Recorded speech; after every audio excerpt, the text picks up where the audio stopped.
Hello everyone and warm welcome to my YouTube channel The Scholarship Guidebook। मैं हूं आपका दोस्त। अस्सलाम वालेकुम। करोड़ों दिलों की जान चाहत फतेह अली खान। मुंह खलत हुआ।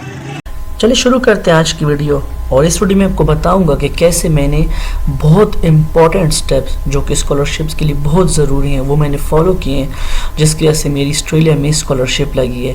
तो चलिए बगैर टाइम वेस्ट किए मैं आपको सारे स्टेप वन बाय वन बताता हूँ। रहा नहीं जाता, तड़प ही ऐसी है ना। ठीक है, टोटल 5 स्टेप्स हैं, शॉर्ट सी वीडियो है, वो बहुत ज़रूरी स्टेप है। अगर आप वो फॉलो करोगे तो आप इजीली विद इन 6 मंथ आप आराम से स्कॉलरशिप जीत सकते हो, ये मेरी गारंटी है। पैसा ही पैसा होगा।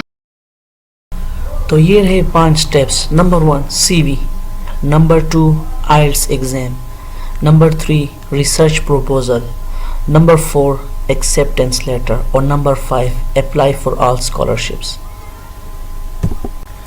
तो चलिए डिस्कस करते हैं इन स्टेप्स को वन बाय वन। तो नंबर 1 स्टेप है CV। अब CV क्यों ज़रूरी होते हैं? क्योंकि ये आपकी कंप्लीट लाइफ हिस्ट्री, आपका नाम, email address, phone number, nationality, education, work experience, publications, hobbies, skills, ठीक है, इन सब को एक पेज पे रिप्रेजेंट करती है।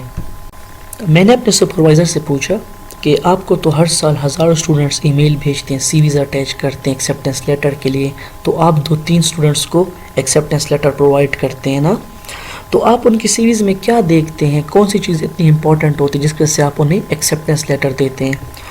बड़ा हरामी हो बेटा। तो उन्होंने बताया सबसे इम्पॉर्टेंट चीज़ होती है GPA और सेकंड पे होता है रिसर्च पब्लिकेशन। अब GPA इसलिए ज़रूरी होता है क्योंकि अगर एक स्टूडेंट है उसका GPA लो है, मतलब 55-60 है, तो अगर उसको स्कॉलरशिप दे दें तो इन फ्यूचर इशू बन सकता है कि वो कोर्स वर्क कंप्लीट ना करे और फेल हो जाए, तो स्कॉलरशिप ज़ाया हो जाएगी। खत्म, bye bye, tata, goodbye. Second बहुत ज़रूरी चीज़ है वो है रिसर्च पब्लिकेशन। अब बाहर मुल्क में क्या होता है कि हर मंथ 3 सेमिनार होते हैं और इसके अलावा आपने एक सेमिनार में आपको एक रिसर्च पेपर दिया जाता है, आपने वो समराइज़ करके उसको सारा रीड आउट करके समराइज़ करना होता है और फिर एक सेमिनार में आपको प्रेजेंट करना होता है। आप छुप नहीं सकते, अगर आप छुपेंगे तो आपको फ़ाइन लगेगा। तो वहाँ पे क्या होता है, बहुत ज़्यादा टीचर्स जो होते हैं, डॉक्टर, प्रोफेसर्स, वो बैठे होते हैं और इसके अलावा स्टूडेंट्स होते हैं, वो आपसे सवाल करते हैं, क्रॉस क्वेश्चनिंग करते हैं ना। तो ये रिसर्च पब्लिकेशन अगर आपने पब्लिश की होगी ना, मतलब रिसर्च पेपर आपने पब्लिश किए होंगे, तो आप इजीली वहाँ पे सरवाइव कर सकते हैं, क्योंकि वो बहुत पैनिक सिचुएशन होती है, आपने अकेला पूरी स्टेज को संभालना होता है। तो इस वजह से वो उनको एक्सेप्टेंस लेटर देते हैं जिनकी CV में GPA और रिसर्च पेपर्स लिखे हों।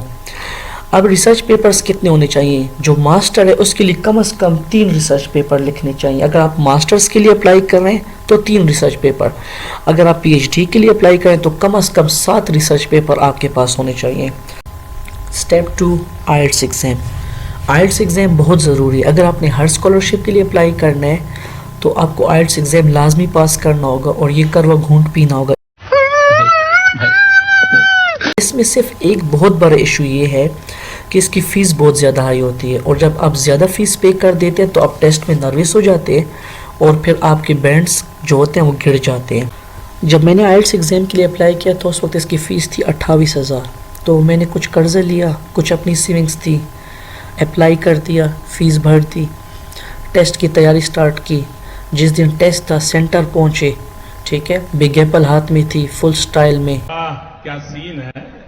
लेकिन जब टेस्ट के लिए बैठ गया, लिसनिंग मॉड्यूल स्टार्ट हुआ तो नर्वस हो गया और फिर तो जब मैं नर्वस हुआ तो मेरी जो बैंड टारगेट था ना 7 का, वो गिर गया 5.5 पे। देखा आपने लापरवाही का नतीजा है। तो मैं बहुत ज़्यादा हर्ट हुआ, सैड हुआ कि यार मैं क्या करूं अब, लेकिन मैंने हिम्मत नहीं हारी और फिर 2 महीने बाद फिर IELTS एग्ज़ाम के लिए अप्लाई कर लिया। लेकिन इस बार मैंने ना तैयारी सही पकड़ी थी, क्योंकि मुझे पता था कि IELTS एग्ज़ाम अगर पास करना है तो सिर्फ आपने 2 महीने तैयारी नहीं करनी, आपने ट्रिक्स सीखनी है। और इसके अलावा IELTS एग्ज़ाम में कुछ मैंने वीकनेस नोट की थी, वो उसका मैंने पूरा फ़ायदा उठाया। अब मैंने क्या किया कि जब लिसनिंग का टेस्ट होता है ना तो ये आपको क्वेश्चन पेपर देते हैं, तो सारे आंसर आपने उसी पे टिक करने होते हैं। फिर वो आपको वो कहते हैं कि 10 मिनट है आपके पास, ये सारे आंसर आप आंसर शीट पे चढ़ाओ। तो जब हम लोग उस वक्त आंसर शीट पे लिख रहे होते ना, तो जो आपके पास MCQs रहते हैं ना, उसमें तुक्का मारने के बजाय आपके साथ में कैंडिडेट बैठा होता है, उसके साथ टेस्ट जैसे स्टार्ट होना उससे दोस्ती कर लो और MCQs का डील कर लो कि यार मैं आपको बताऊंगा, आप मुझे बताओगे। तो इस तरह करके मेरे 8 बैंड आए थे लिसनिंग में। अब नेक्स्ट था रीडिंग मॉड्यूल। रीडिंग मॉड्यूल में ये होता है कि इसमें 40 सवाल होते हैं, उनको 3 सेक्शंस में डिवाइड किया होता है और इसको हल करने के लिए 60 मिनट होते हैं। सेक्शन ए बहुत इजी होता है, बी मीडियम होता है और सेक्शन सी हार्ड होता है। अब समझदार लड़के क्या करते हैं, वो सेक्शन ए और बी 25 मिनट में कर लेते हैं, 25 से 30 मिनट। तो वो जल्दी करते हैं तो उनका सेक्शन ए और बी उसमें भी मिस्टेक्स होती हैं। अब मैंने क्या किया था कि जो सेक्शन ए था और बी था ये मैंने 40 मिनट में किया, ठीक है। तो 26 सवाल जो मेरे हल किए थे, 26 के 27 सवाल, उसमें से 21-22 मेरे ठीक थे, फुल एक्यूरेट, क्योंकि मैं 40 मिनट आराम से गौर से पढ़ के किया था। बाकी सी जो पार्ट था ना, वो मेरे पास 20 मिनट थे, बस जल्दी जल्दी हेडिंग्स थी, तुक्के लगाए ना, तो मुझे 6-7 सवाल ठीक करने थे 14 में। तो मैंने बस 6-7 सवाल हल किए तो मेरे 28 उसमें स्कोर था, तो वो 6.56 बन रहा था। अब नेक्स्ट था राइटिंग। राइटिंग में मैंने क्या किया, मुझे वेबसाइट्स और यूट्यूब से पता चला कि जो एसेज हैं वो रिपीट होते हैं, मतलब वो को 3-4 महीने बाद वो न्यू एसे जनरेट करते हैं। 3-4 महीने जो एसेज होते हैं ना, वो वही चल रहे होते हैं। मतलब इंडिया में अगर एक एसे दिया है तो फिर अगले हफ्ते पाकिस्तान में वो ऐसे देंगे, पाकिस्तान वाले इंडिया वालों को स्टूडेंट्स को देंगे ना, एसेस चेंज होंगे। तो मैंने क्या किया कि 30-40 जो एसेस थे ना, उनको मैंने लिख लिया। अगर एडवांटेज डिसएडवांटेजेस आ रहे हैं तो वो कर लिया, या सपोर्ट करें क्यों सपोर्ट करें, डिसएग्री करें तो क्यों एग्री डिसएग्री करें ना, ये सारे मैंने एसेस ना लिख लिए। तो मेरे पास आइडियाज जनरेट हो गए। अब जब मैं IELTS एग्जाम में बैठा, तो जब राइटिंग में मैं बैठा तो मेरे लिए सेक्शन 1 थोड़ा डिफिकल्ट था, वो उस तरह नहीं था, लेकिन सेक्शन बी जो था ऐसे वाला वो थोड़ा सा चेंज था, बाकी वही चीज थी। तो मेरे पास आइडियाज पहले जनरेट थे, मैंने वो किए। इसके अलावा मैंने वो वर्ड सीखे हुए थे, वो जो वोकेबलरी लगाने होते अकॉर्डिंगली, कॉरेस्पॉन्डिंगली और फर्स्टली, ये वो ना, और एट फर्स्ट ग्लैंस, और ये मैंने लगा के ना, और मैंने 6.5 बैंड्स आराम से हासिल किए। मारो मुझे, मारो मुझे, मारो नहीं, ये मजाक हो रहा है, एक सेकंड यार, मजाक। अब लास्ट था स्पीकिंग। तो लास्ट टाइम जो मेरे साथ स्पीकिंग में हुआ था वो आप देख सकते हैं। अब इस दफ़ा मैं तैयार बैठा था। अब मैंने वेबसाइट पे देख लिया था कि क्यू कार्ड जो बताते हैं, मतलब पिछले हफ्ते कौन से थे, उससे पिछले हफ्ते, उससे पिछली वीक, इस तरह यूट्यूब में भी बता होता है कि लास्ट टाइम ये पूछा था, उससे पिछले हफ्ते ये पूछा था। मैंने वो स्पीकिंग क्यू कार्ड्स की ना सारे लिख लिए, और उनके मैंने क्यू कार्ड को जो बताया था ना कि मतलब जो टॉपिक्स थे वो मैंने तैयार कर लिए। मैं दिन में 2 क्यू कार्ड तैयार करता था। इसके अलावा मैंने यूट्यूब पे चैनल देखा था, एक लड़की का था, इंडिया से थी, और उसने कम्बो क्यू कार्ड बनाया था। मतलब एक क्यू कार्ड याद करो 2 पेजेस का, तो आपके 15 क्यू कार्ड उसमें कवर होते हैं। तो मैंने क्यू कार्ड भी सही रटे लगाए थे, नोट्स बनाए थे कि क्यू कार्ड के बाद सवाल होते ना, वो नोट्स भी मेरे पास थे। जब क्यू कार्ड मुझसे पूछा गया तो वो पता नहीं स्टूडेंट वाला इस तरह कुछ क्यू कार्ड था, मैंने वो बताया। उसके बाद मुझे सवाल भी पता थे कि अब मुझसे जीन्स के बारे में पूछेगी, फिर मुझसे उसके बारे में, फिल्म्स के बारे में पूछेगी, वो सारा एक्ट्रेस के बारे में, एक्टर्स के बारे में कि कौन से एक्टर पसंद है, क्यों पसंद है, वो जो पूछती ना वो सारा मेरे पास पहले से मेरे जहन में चल रहा था कि अब ये सवाल करेगी, क्योंकि मैंने वो क्यू कार्ड मुझे पहले से पता थे कि ये क्यू कार्ड है। तो उसने मुझसे जो क्यू कार्ड पे वो भी मुझे पहले से पता था, उसके नीचे जो आंसर आए थे वो भी मुझे पहले से पता थे, क्योंकि क्यू कार्ड के नीचे जो 4 आंसर थे ना तो वो सेम ही थे, तो वो मैंने दिए आंसर्स। तो मेरे उसमें 6.5 इस तरह बैंड्स आए थे, तो मेरा ओवरऑल 6.5 इस तरह कुछ बन रहा था, तो मैं बहुत हैप्पी था। तो इस तरह मैंने जो IELTS एग्जाम था वो इस तरह ट्रिक करके क्लियर किया था। भाई मजा आया। अब नेक्स्ट स्टेप जो होता है वो है रिसर्च प्रपोजल। रिसर्च प्रपोजल ये होता है कि जब आप स्कॉलरशिप जीत जाओगे तो आप वहां जाके लैब में कौन सी रिसर्च करोगे, इसको कहते हैं रिसर्च प्रपोजल। ठीक है। अब रिसर्च प्रपोजल क्यों जरूरी होता है, जब आप ईमेल करते हो एक्सेप्टेंस के लिए सुपरवाइजर को, तो ईमेल में CV के साथ रिसर्च प्रपोजल लगाना होता है। रिसर्च प्रपोजल में 7 स्टेप्स हैं: title, abstract, introduction, literature review, methodology, discussion, citation. Citation को कहते हैं रेफरेंस भी।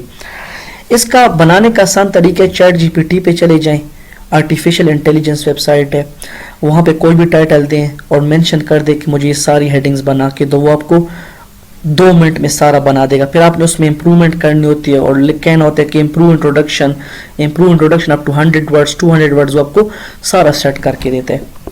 जोर जोर से बोल के लोगों को स्कीमें बता दे। अब नेक्स्ट स्टेप क्या होता है, वो है एक्सेप्टेंस लेटर। सुपरवाइजर से एक्सेप्टेंस लेटर कैसे लेने, अब वो बताता हूँ वो कैसे लेने। तो सबसे पहले आप जिस स्कॉलरशिप के लिए अप्लाई कर रहे हैं ना, उसकी यूनिवर्सिटी की वेबसाइट पे जाएंगे, फैकल्टी ओपन करेंगे, वहाँ पे प्रोफेसर्स होंगे, उनकी आप प्रोफाइल पढ़ेंगे। जिसकी रिसर्च इंटरेस्ट आपकी रिसर्च इंटरेस्ट के साथ मैच कर रही है, उसको आपने ईमेल करनी है। एक चीज़ ये नोट करनी है कि अगर 4 प्रोफेसर्स हैं जेनेटिक्स के, लेट्स सपोज, तो चारों को नहीं आपने ईमेल करनी, एक को करनी है। जब ये दोपहर को लंच में बैठते हैं तो आपको मतलब डिस्कस करते हैं कि यार मुझे एक स्टूडेंट की आज ईमेल आई थी, उसकी सीवी बहुत अच्छी है, तो अगर आपको चाहिए तो आपको रिकमेंड कर दे, तो आप उसको स्कॉलरशिप के लिए मतलब इंटरव्यू उससे ले लें। अब हम लोग क्या करते हैं, हम लोग 4 के चारों को भेज देते हैं, तो वो फिर वो कहते हैं कि यार ये मतलब चीट कर रहा है, ये सही बंदा नहीं है ना, वो पूरा इंप्रेशन पड़ता है। तो एक सुपरवाइजर को किया करें, प्रोफेसर्स को, फिर अगर ना जवाब दे तो फिर कुछ 2 दिन बाद फिर दूसरे प्रोफेसर को, फिर तीसरे, फिर चौथे को, इस तरह आपने करना। एक ही दिन में सबको नहीं भेजनी ईमेल। देख सकते हैं कि मैंने आपको अब ईमेल प्रोवाइड की। ईमेल हमेशा छोटी होनी चाहिए, टू द पॉइंट। अगर आप बड़ी ईमेल प्रोवाइड करेंगे तो उनके पास इतना टाइम नहीं होता कि वो आपकी लंबी चौड़ी ईमेल पढ़ें। मतलब कुछ लोग होते हैं वो इंप्रेशन जमाने के लिए कि मैं 4/4 GPA लिया था, गोल्ड मेडलिस्ट था, ये था, मेरा वर्क एक्सपीरियंस ये है। ठीक है, ये लिखना ज़रूरी नहीं, क्योंकि ये तो CV में मेंशन होता है। यहाँ पे टू द पॉइंट बात करनी होती है ईमेल में। छोटी सी ईमेलों को बस वो एक नज़र देखे तो समझ आए कि ये क्या ईमेल में बोल रहा है। ईमेल में 2 चीज़ें बहुत ज़रूरी होती हैं। एक होता है सब्जेक्ट। अब सब्जेक्ट इसलिए ज़रूरी होता है कि वो जब जो प्रोफेसर होता है वो जब जैसी ईमेल खोलता है तो सब्जेक्ट पढ़ते हैं, तो वो उसको अंदाज़ हो जाता है कि इस जो स्टूडेंट है इसने मुझे एक्सेप्टेंस लेटर के लिए या सुपरवाइज़र के लिए मुझे कांटेक्ट किए। फिर उसके बाद जो बॉडी पैराग्राफ होता है उसमें 3 चीज़ें मेंशन करनी होती है। एक होता है कि अगर मैंने बैचलर किया तो मैं मास्टर्स के लिए अप्लाई कर रहा हूँ, ये चीज़। सेकंड, उसमें ये बताना था कि मेरी रिसर्च ऑफ इंटरेस्ट क्या है। और थर्ड, ये बताना होता है कि मैंने आपकी रिसर्च प्रोफाइल पढ़ी है, उसमें मैंने आपकी रिसर्च पेपर देखे और आपके रिसर्च इंटरेस्ट मेरी रिसर्च इंटरेस्ट के साथ मैच कर रहे हैं। बस ये 3 चीज़ें बतानी है।